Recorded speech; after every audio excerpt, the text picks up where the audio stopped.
Hello dear friends, all of you. हार्दिक स्वागत करता हूं हमारे YouTube channel Bhushan private ITI पर। हमारा जो इलेक्ट्रिकल थ्योरी के अंदर जो चैप्टर चल रहा था वो था घरेलू वैद्युतिक उपकरण यानी डोमेस्टिक इलेक्ट्रिकल अप्लायंस। और इसके अंदर जो कुछ टॉपिक थे जो हम पहले पढ़ चुके हैं, जैसे रूम हीटर, विद्युत स्टोव आदि। और आज जिस हम टॉपिक के बारे में बात करेंगे डियर फ्रेंड्स, वो है विद्युत केतली।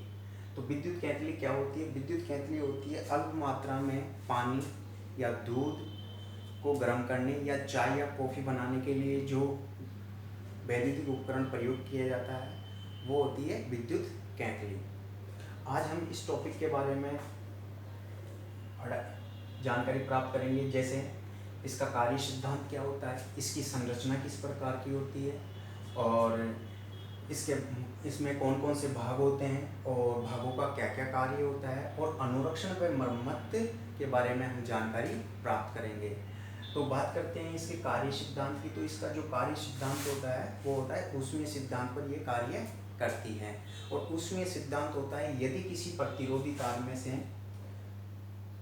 विद्युत धारा प्रवाहित की जाए तो वह ऊष्मा उत्पन्न करने लगता है। और इसी सिद्धांत पर जितने भी हमारे हीटिंग एलिमेंट वाले उपकरण होते हैं वह कार्य करते हैं। बात करते हैं इसकी संरचना की। तो इसकी संरचना कुछ इस प्रकार की होती है और इसमें कुछ मुख्य भाग होते हैं, जैसे बर्तन जो बेलनाकार होता है, और इसका टॉप कवर, हैंडल, ऊष्मक तंतु, एस्बेस्टस शीट, सॉकेट और लेग्स, प्रेशर प्लेट और बॉटम कवर। इस प्रकार से इसमें ये कुछ मुख्य भाग होते हैं। अब बात करते हैं हम प्रत्येक भाग के कार्यों की, इनका क्या क्या कार्य होता है। ये जो बर्तन होता है ये होता है पित्तल या स्टेनलेस स्टील का एक बेलनाकार बर्तन होता है, और जो इसकी तली के अंदर एक मोटी शीट लगी होती है। और इसके अंदर ये जो बर्तन होता है इसमें जो द्रव पदार्थ होते हैं, जैसे पानी, दूध या चाय बनानी है तो चाय, कॉफ़ी, ये पेय पदार्थ इसमें डाल दिया जाता है। और इसकी जो धारिता होती है वो होती है आधा लीटर से 1.5 लीटर के समथिंग इसकी धारिता होती है विद्युत केतली की।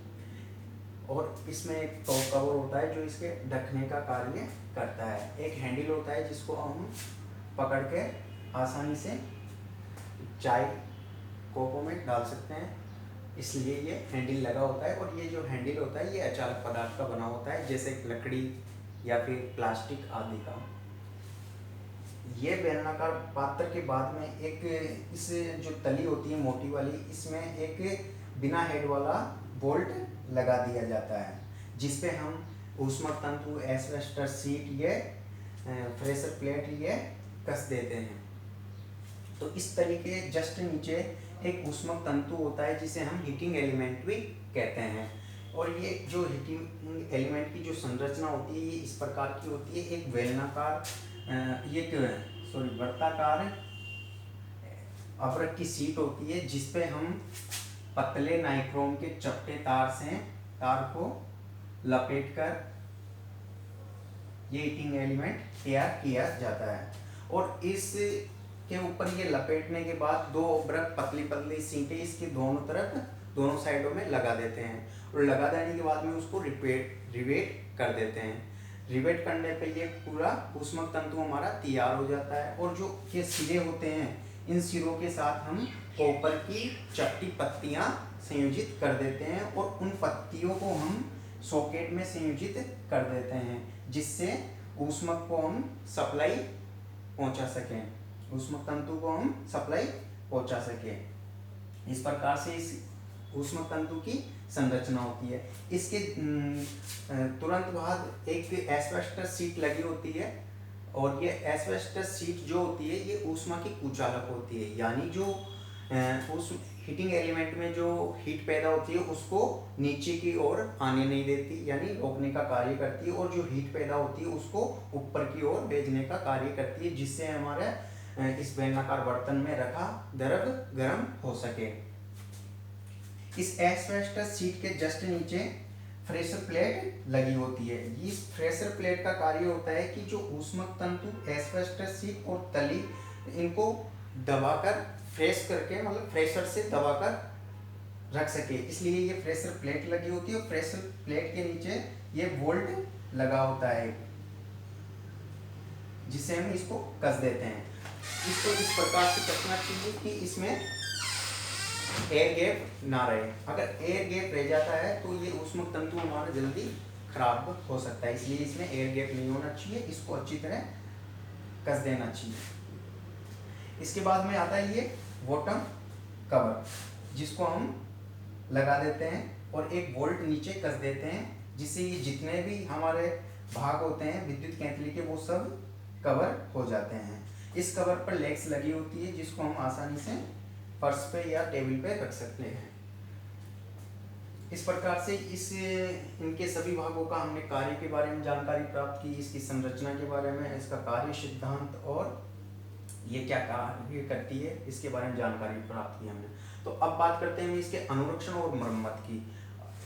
तो इसको जब भी हम चालू करें या इसको सप्लाई दें, इसको उपयोग में ले, तो उस समय इसको चालू करने, इसको ऑन करने से पहले इसमें द्रव पदार्थ डालें, डालने के बाद ही इसको ऑन करें। अगर हम इसको जैसे इसमें द्रव पदार्थ नहीं डालेंगे और ऑन कर देते हैं तो इसकी जो तली होती है वो लाल गर्म होगी, और लाल गर्म होने के बाद में फिर हम अगर द्रव पदार्थ डालते हैं तो उससे एक तो जो मानव को और विद्युत केंद्र को नुकसान पहुंच सकता है। तो इसलिए जब भी इसका उपयोग करें तो उससे पहले इसमें जल, जो भी हमको गर्म करना है, दूध गर्म करना है, चाय गर्म करनी है या फिर चाय बनानी है, कॉफ़ी बनानी है, वो पहले इसमें पेय पदार्थ डाल दें, उसके बाद ही इसको ऑन करें, सप्लाई से संयोजित करें। और जब भी हम इसमें जो पदार्थ डालें या निकालें उस टाइम पे जो स्विच हो इसका स्रोत का, जिससे हम सप्लाई देते हैं, वो ऑफ होना चाहिए। और अगर इसका हीटिंग एलिमेंट खराब हो जाता है तो उसकी मरम्मत नहीं करनी चाहिए। अगर मरम्मत करके हम वापस लगाते हैं तो वो अधिक समय तक चलता नहीं है और बार बार वो खराब हो जाता है। तो इसलिए हमेशा इसका हीटिंग एलिमेंट खराब होने पर इसको परिवर्तित ही करना चाहिए। और इसका अगर ये बोल्ट ढीला हो या फिर कवर ढीला हो तो इसको अच्छी तरह कस दे जिससे स्पार्किंग ना हो। और ये जो सॉकेट लगा हुआ रहता है इसमें अगर पिने लूज हैं तो उनको थोड़ा फैला दें, और इसमें बोल्ट लगे होते हैं इनमें पिनों में तो उनको अच्छी तरह कस दें, जिससे क्या होंगे ये टाइट रहेंगे। और जो इसमें इस सॉकेट में जो प्लग लगाया जाता है उसमें भी जो पिनें होती हैं वो लूज नहीं होनी चाहिए। अगर लूज हो तो उनको दबा देना चाहिए, और ये अगर लूज रहती है इनको थोड़ा फैला दे पिनों को, जिससे क्या हो जो कनेक्शन हो वो प्रॉपर हो जाए और स्पार्किंग पैदा नहीं होए। और इसकी जो हीटिंग एलिमेंट की जो वाटेज होती है, या जिसे हम बोल सकते हैं जो कैंतली की वाटेज क्या होती है, तो वो वाटेज होती है 350 वाटेज या 450 वाटेज में ये मार्केट में उपलब्ध रहती है।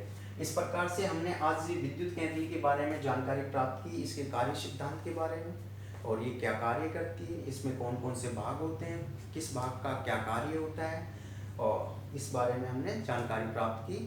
तो वीडियो अच्छा लगा हो तो इसे शेयर व लाइक जरूर करें। धन्यवाद।